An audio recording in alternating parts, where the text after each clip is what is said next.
그 김수민 평론가님, 시점을 두고도 여러 해석이 나오는 이유가 아까 이제 최준봉 교수님께서도 짚어주셨지만 왜 6개월 전 사건이 지금 전당대회 이 시점에 이게 공개가 된 것일까에 대한 의문이 있어요. 좀 어떻게 보십니까? 네, 국민의힘이 총선에서 참패를 하고 나서 포연이 자욱할 때, 그래도 포연이 남아있을 때 이런 메시지가 공개가 되고 책임론이 불거졌다라고 한다면 그거는 네. 이제 총선을 잘못 처리했다 뭐 이런 취지에서 나온 얘기가 되겠습니다만, 그런데 한참 지나서 사실은 현재로서는 뭐 한동훈 전 위원장이 당내에서 크게 책임론을 받고 있지도 않은 그 상태에서 전당대회를 앞두고 문자가 공개됐다라고 하는 거는, 이거는 이제 전당대회에 맞춤한 어떤 의도를 갖고 있는, 어느 정도로 뭐 촘촘한 의도를 갖고 있는지 모르겠지만 어쨌든 의도 자체는 전당대회를 겨냥한 것이다라고밖에는 볼 수가 없을 것 같아요. 그리고 네. 이게 과연 총선 책임론에 걸맞는 근거인가라고 했을 때는, 예를 들면 원희룡 후보의 경우는 그 당시의 일에 대해서 불리한 선거 여건을 반전시키고라는 표현을 썼거든요.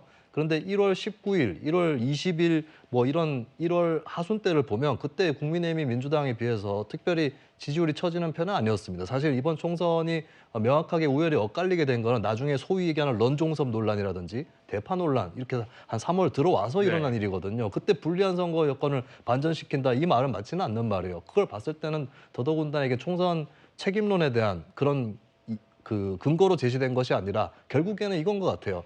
윤석열 대통령하고 그리고 이제 그쪽 주변 사람들, 영부인을 포함한 사람들하고 한동훈 전 위원장은 사이가 너무 나쁘다. 네. 한동훈 전 위원장이 당선되면 사달이 난다. 이것을 보여주기 위한 메시지가 아닌가. 결국에는 그렇게 볼 수밖에 없을 것 같고, 그리고 방금 전에 한 방송에서 한동훈 전 위원장이 출연을 했는데 이 사태를 두고 사실과 다른 메시지를 이렇게 퍼뜨리고 하는 것은 당무 개입이다라는 선언을 했거든요. 예. 물론 앞으로 계속 하지 않는다면은 한동훈 전 위원장 또 그거를 이제 뭐 역공을 한다거나 이러지 않을 수도 있겠지만, 근데 이게 공세가 잦아들 것 같지가 않습니다. 결국 그렇게 되면은 이 지금 전당대회가 어떻게 보면은 일자상으로는 많이 안 남은 것 같지만, 근데 사실 양쪽의 갈등이 더 크게 불거지고 정면 충돌 할 수 있는 시간은 또 되는 거거든요. 굉장히 큰 충돌이 일어날 가능성 현재도 보이고 있다라고 말씀드립니다. 네, 그렇군요. 시점도 시점이지만요. 그렇다면 이 문자를 누가 공개를 한 걸까 여기에도 의문점이 남습니다. 이 천하람 개혁신당 원내대표는요. 그 어떤 기준에서 봐도 한동훈 후보가 굳이 공개할 일은 아닌 것 같다 이런 추측을 내놨는데 이현정 위원님 그 문자를 누가 공개한 것일까 여기에 대한 의문은 좀 어떻게 보십니까? 참 최근 정치 행태를 보면 문자가 참 큰 문제인 것 같습니다. 예. 이렇게 문자 때문에 굉장히 정치적 고비마다 굉장히 문제가 발생을 하고 있습니다. 네. 특히 이제 김건희 여사 같은 경우는 지난 대선 전에도 서울의 소리와의 어떤 문자 내용이 공개됨으로 인해서 대선 정국에 굉장히 큰 영향을 미쳤죠.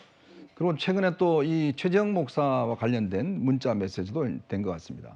근데 우리가 문자라는 것은 개인 간의 사적인 어떤 대화 공간이지 않습니까? 네. 근데 이런 것들이 자꾸 이렇게 공개된다는 거는 저는 굉장히 부적절하다 봅니다. 거기에 또 녹취도 뭐 요즘 보면 많이 공개가 되지 않습니까?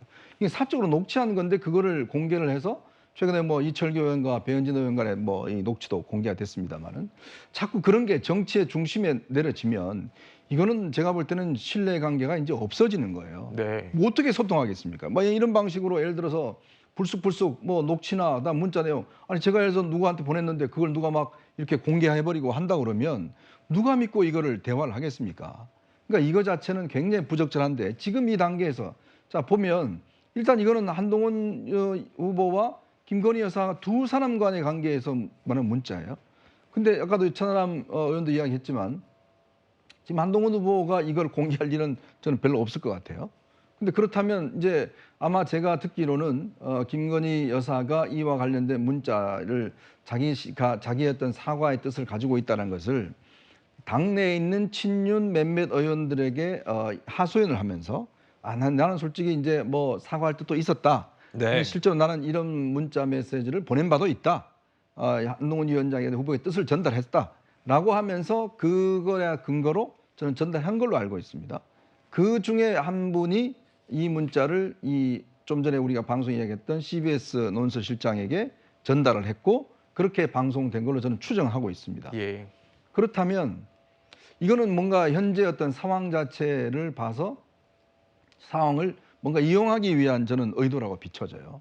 이제 그렇게 되면 이건 뭐 김건희 여사가 이거를 공개 뭐 이거 자체는 저는 아니라고 보고 오히려 예. 그거를 실질적으로 친윤의 일부에서 이 문제를 가지고 지금 경선판을 좀 흔들어 보겠다라는 저는 의도를 가지고 한 게 아닌가. 그래서 지금 한동훈 후보 측에서도 이게 당무 개입이다라고 이야기를 하는 거 아니겠습니까? 네. 이제 그런 상황이기 때문에 지금 점점 이게 구도가 이제 지금 뭐라 그럴까요? 뭐 의대한이라는 뭐 그런 이야기도 있고 뭐 등등한데 이걸 어떻든 간에 좀 흔들어 보기 위한 저는 어떤 이 시도가 아닌가 예. 하는데 물론 이제 이 문제에 대한 판단은 이제 아마 유권자들이 일단 내려야 되겠죠. 그게 아마 이제 TV 토론에서 특히 TV 토론을 앞두고 이제 공개됐다는 것은 이거는 토론의 영역으로 좀 이게 이슈화 시키겠다.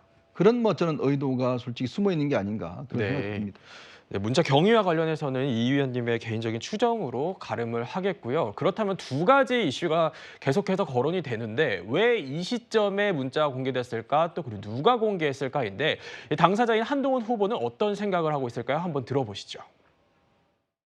자꾸 이 내용을 키우려는 세력들이 있고 저는 명확하게 설명드리는 게 좋겠다고 생각해서 말씀드리는 건데요. 잘 아시겠지만 제가 국민 눈높이에 맞지 않다고 공개적으로 발언을 그 그렇죠. 이전에 했었죠. 그리고 그 이후에 공식적인 통로를 통해서 강력하게 국민의 걱정을 덜어드리기 위해서 사과를 어떤 방식으로든 해야 된다는 의사를 여러 차례 전달했습니다. 6개월이 지난 얘기잖아요. 지금 6개월. 전대를 앞두고 이건 그냥 저를 타격을 입고 상처를 주고 선동을 하기 위한 목적이라고밖에 해석할 수 없거든요. 이런 식의 행태는 전당대회에 이런 식으로 개입하는 것은 잘못됐다고 생각합니다.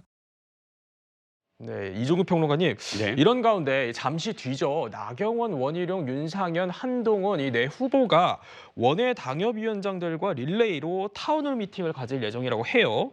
여기서 후보들의 위기 대처 능력이 아무래도 검증이 되겠죠? 네, 그렇습니다. 영국 같은 경우가 이런 타운홀 미팅, 그러니까 타운홀 미팅은 원래 미국식 이 이름인데 네. 어쨌든 이렇게 당원들과 총리 후보들 또는 총리가 직접 가서 토론하는 그런 형식의 정당 민주주의가 아주 잘 실현이 되고 있습니다. 우리도 이렇게 각 지역별로 셀 단위의 당원들 또는 당협위원장들과 토론을 직접적으로 이렇게 만나면서 사실 지역 간 현안이라든지 또는 지역에서 소외됐던 중앙정치에 소외됐던 당원들이 실질적으로 중앙정치에 대해서 지금 후보들에게 물을 수 있는 그런 기회, 이런 기회가 사실은 굉장히 소중한 기회거든요. 그렇기 때문에 앵커 지적하시다시피 이건 네. 굉장히 중요한 자리일 것 같아요. TV 토론은 사실 불특정 다수에게 보여지는 거라면 실제 당원들과 또는 당협위원장들과 뜨거운 현장에서 이렇게 이런 중앙 정치에 대한 어떤 이 의견을 밝히는 것, 이것이 사실은 굉장히 좀 중요한 모멘텀이라고 생각합니다. 그렇군요.